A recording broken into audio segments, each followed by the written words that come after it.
ibrohim ibn Adham hazratlarini oldilariga bir munofiq kelib hazratni haqorat qila boshladi.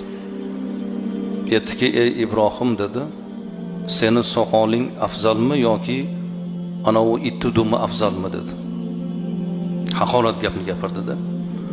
Ulug'larni gaplari ham ulug' bo'ladi. Aytdilarki, agar meni soqolim jannatga kirsa, meni soqolim afzal. Agar meni soqolim jannatga kirmasa, meni soqolimdan o'sha ittudumi afzal dedi. Chunki u it do'zaxga kirmaydi-da.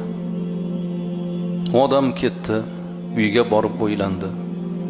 Men unga yomon gap gapirdim, menga og'ir gapirmadi. Men uni g'azabini qo'zg'amoqchi bo'ldim, g'azablanmadi. Muhammadning dini shunchalar axloq dinimi deb Hazratning huzuriga kelib